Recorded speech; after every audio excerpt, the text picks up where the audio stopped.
SmartDraw includes a large collection of photorealistic textures you can apply to floor plans and landscapes to help bring your designs to life.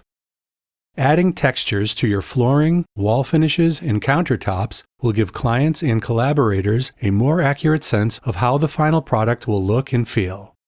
You can add bricks, tiles, wood, granite, and more. In landscape designs, textures like grass, stone, and water are essential in helping stakeholders visualize their future space.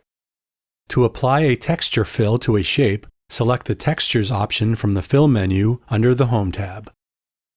Clicking on the Edit button in the Texture dialog will bring up some options for how your texture will be applied. For example, setting the texture scale to be smaller than 100% will reduce the size of repeating pattern. You can also choose where the texture is applied from. By default, textures are applied from the top left of the shape. You can choose another location in the Set Texture Application Parameters dialog. Changing where the pattern starts will produce slight cosmetic variations.